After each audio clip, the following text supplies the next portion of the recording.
কিছু কষ্ট এবং আঘাত না মানুষের একান্ত নিজের কষ্ট হয়, একান্ত নিজের আঘাত হয়। যে কষ্ট, যেই দুঃখ এবং যে আঘাতগুলো মানুষ আসলে কাউকে শেয়ার করতে পারে না।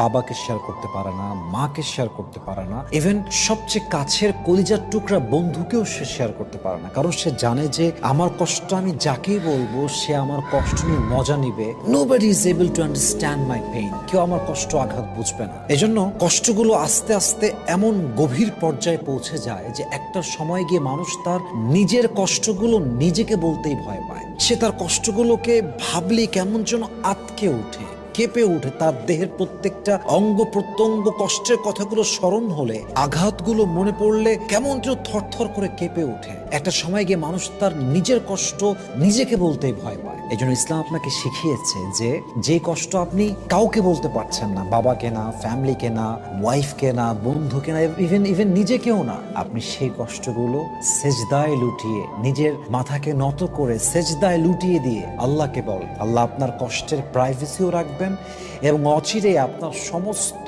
দুঃখ কষ্ট আল্লাহ দূর করে দিবেন ইনশাআল্লাহ।